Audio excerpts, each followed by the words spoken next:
very much, Honorable Chair and honorable members of this great committee. I must admit it's my very first time to appear here. I only wish I could avoid appearing before a person who alleges you read his notes while at school. But also I have a person. He taught both the chairperson and myself and other people here. We are on Uganda Air Cargo. First of all, the term expired. We just got the term renewed about 2 weeks ago. Yesterday, we couldn't pass on the letter to them because we just got the approval of the minutes yesterday in cabinet. So it took a while, a couple of months, to get them in the order paper of cabinet. And so finally it has been done. In the course of this week, we shall have that board reconstituted. Is it in order for us to get the names in the meantime?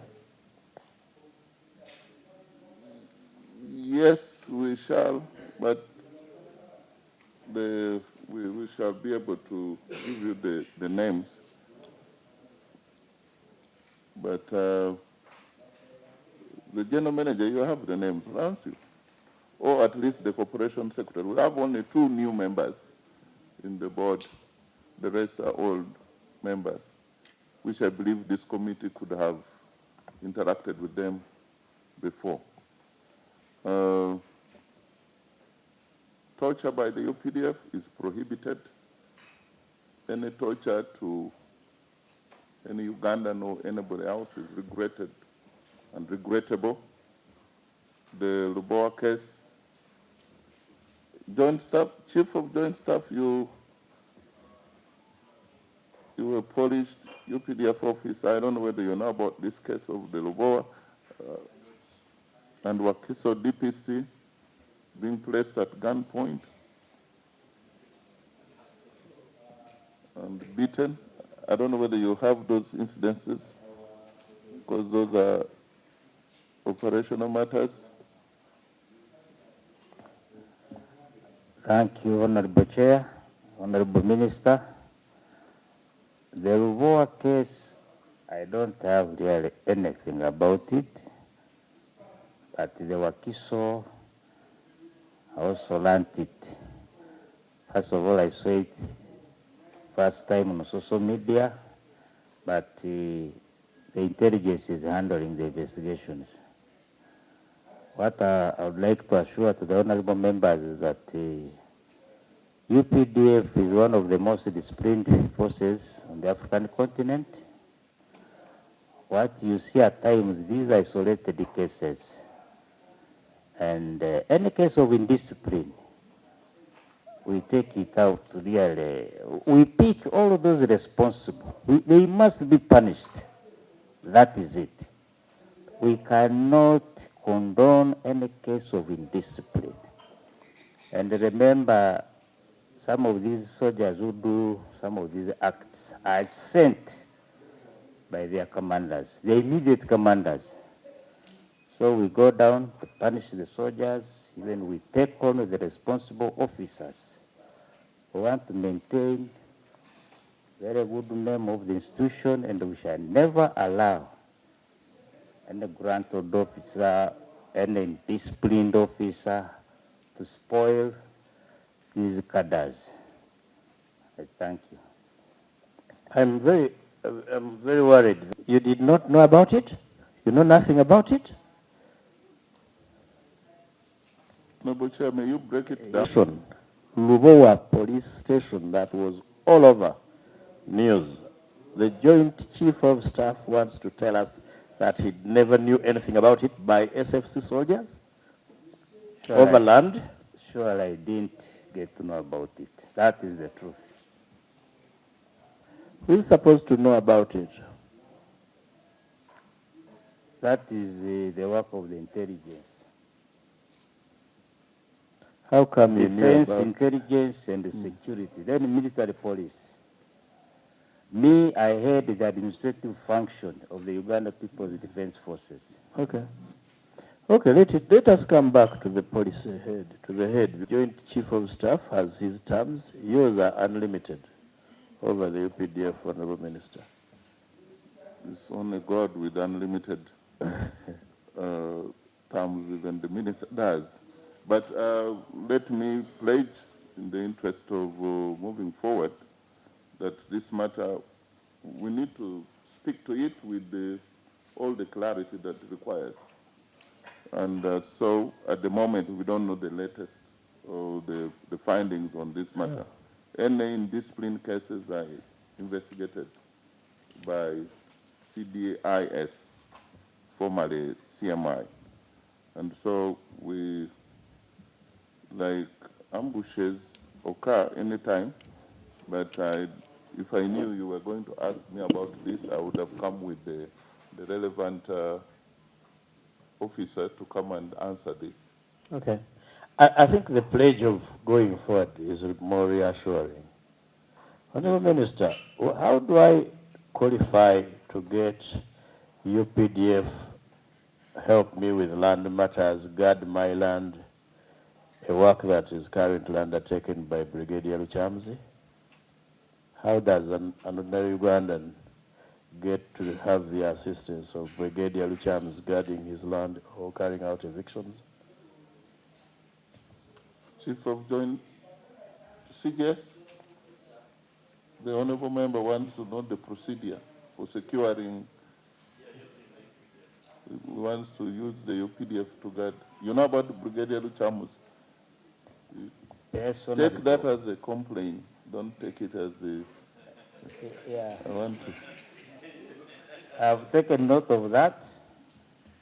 I know Brigadier General retired Ruchamuzi has the mandate to do that, but where he gets the soldiers to guard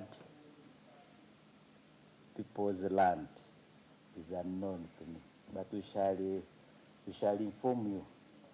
I will talk to him and then he will let us know where he gets the troops from.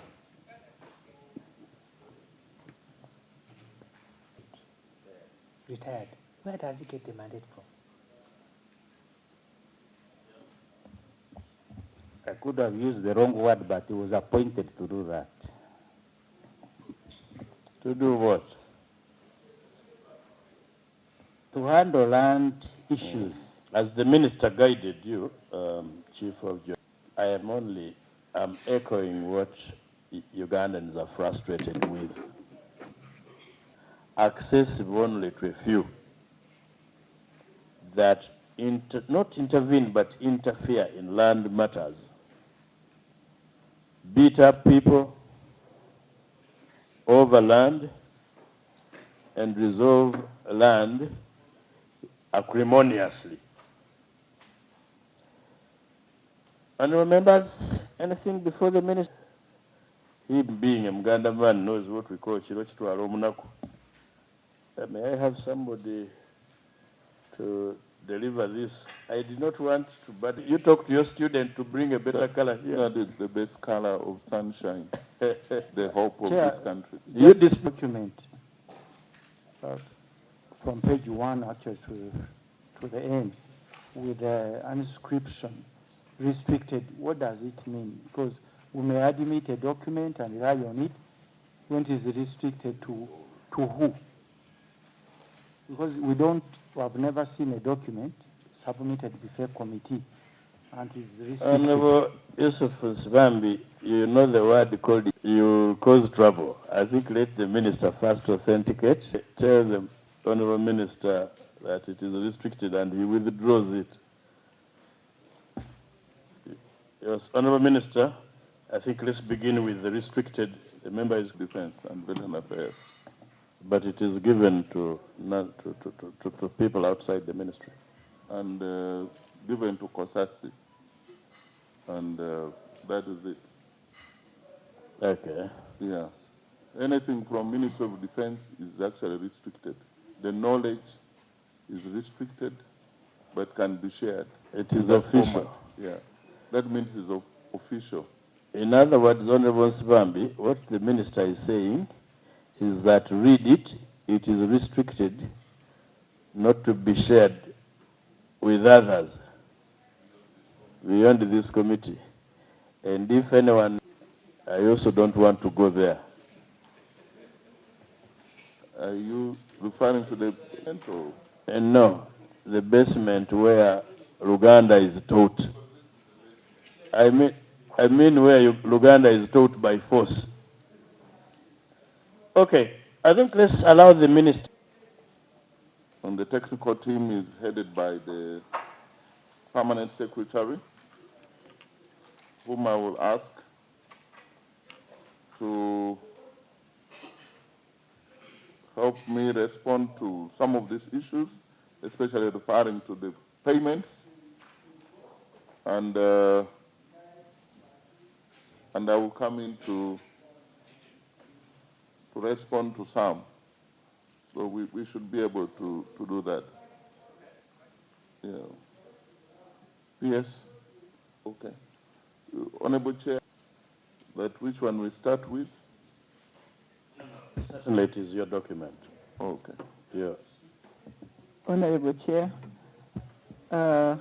issue number 2 on what was requested of us by COSASE,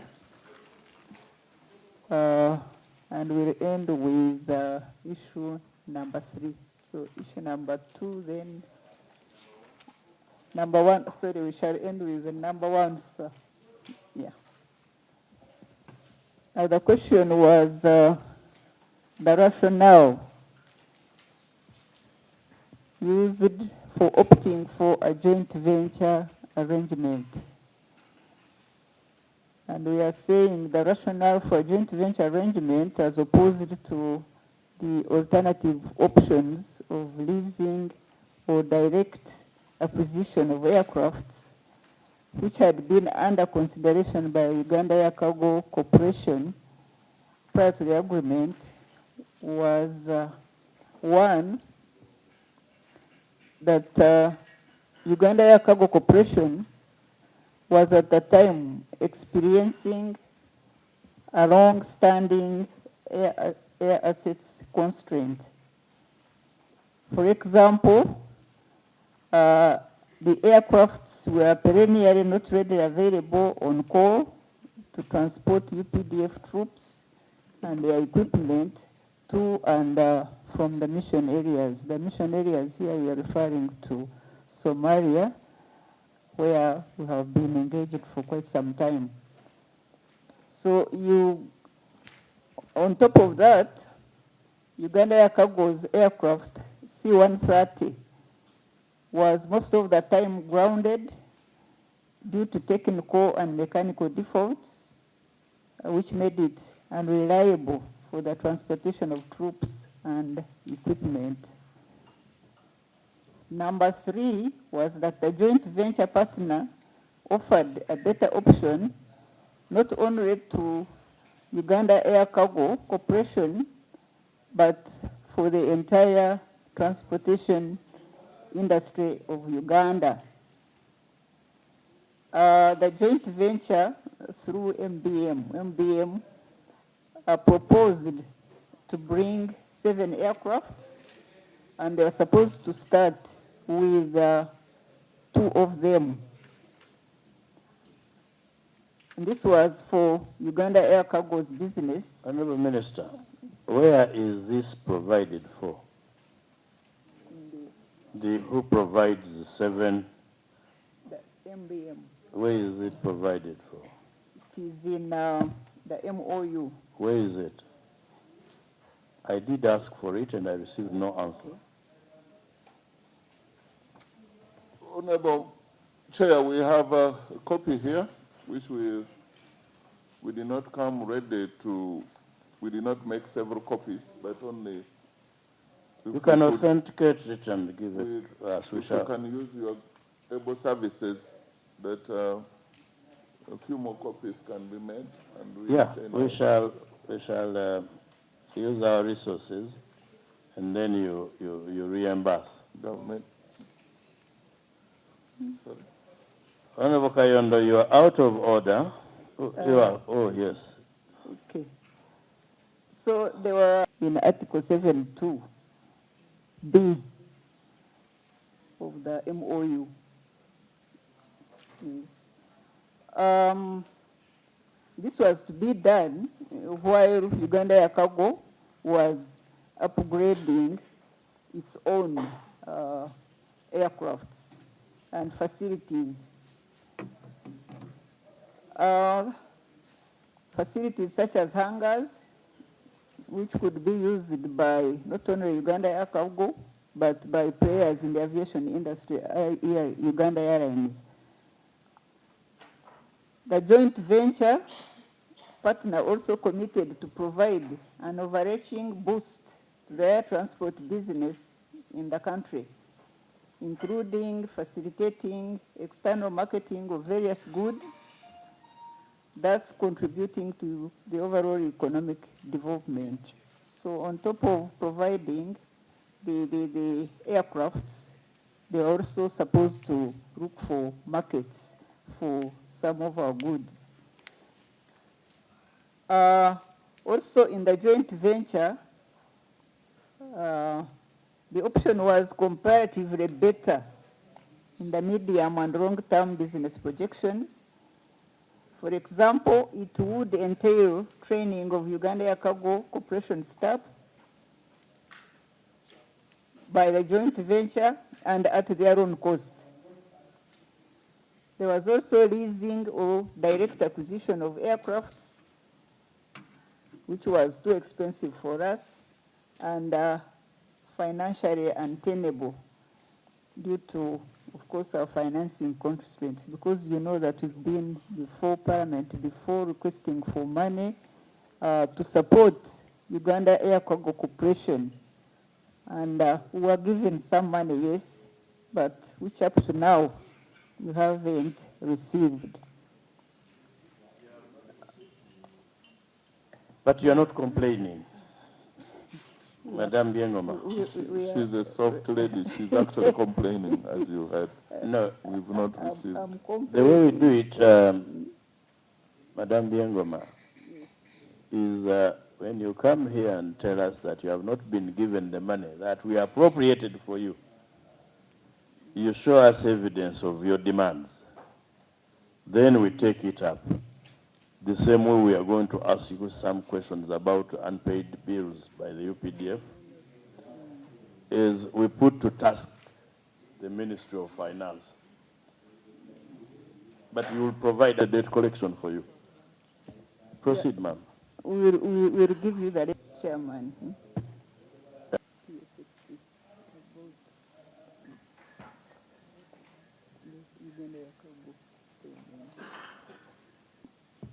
What was the process that was followed in identifying and sourcing the joint venture partner?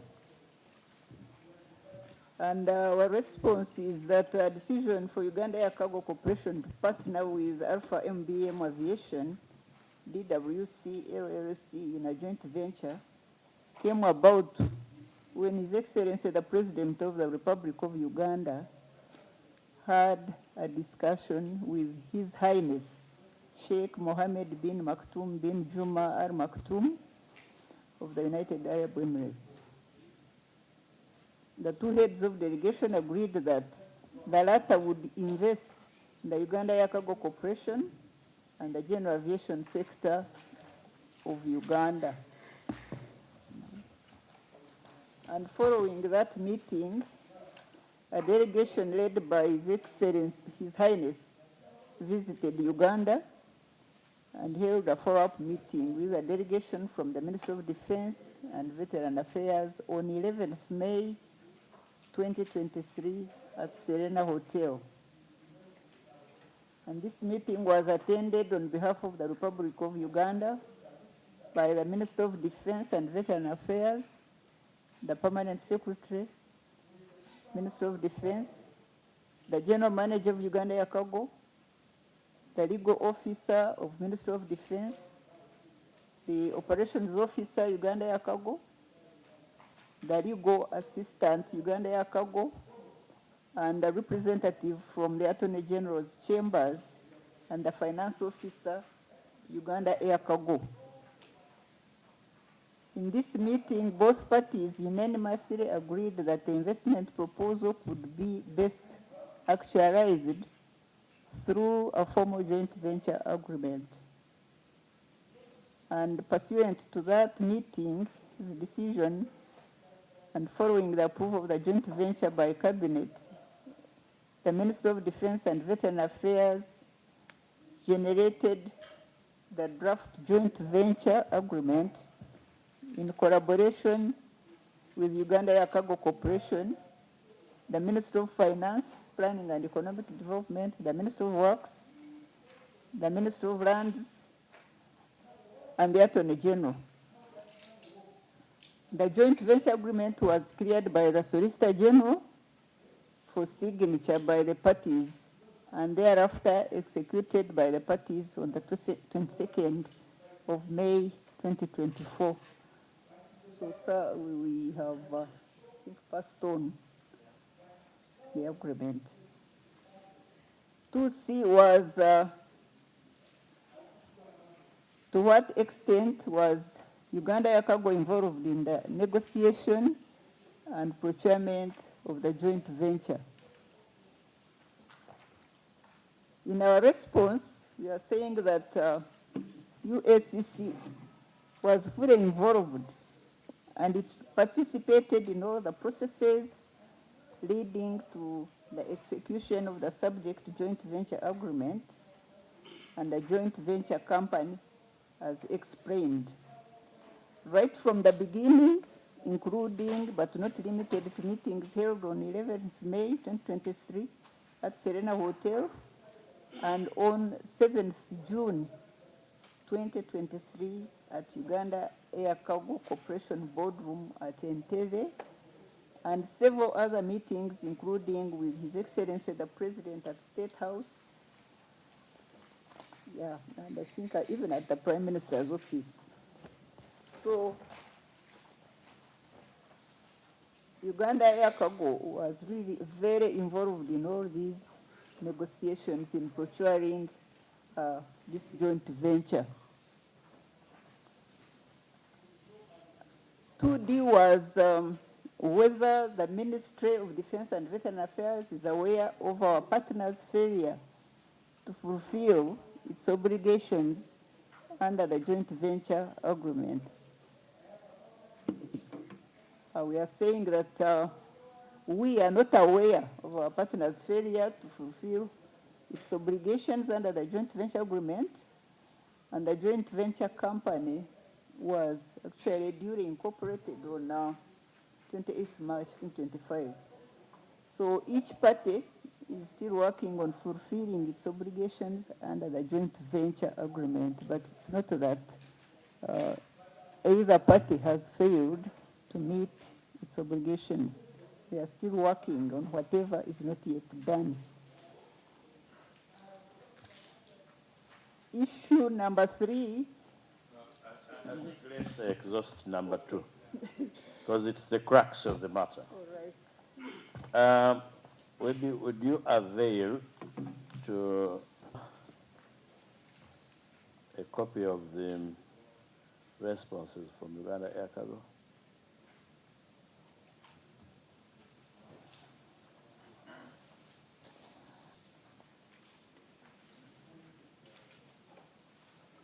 Mr. Chairman, some procedure to be here as a visitor. So we want to hear from that person that to what extent or why not, because you are looking at the... Honorable Kwizera, don't worry. You have a chairman with photographic memory of everything that has transpired. Honorable members. Madam Buturo, not Buturo,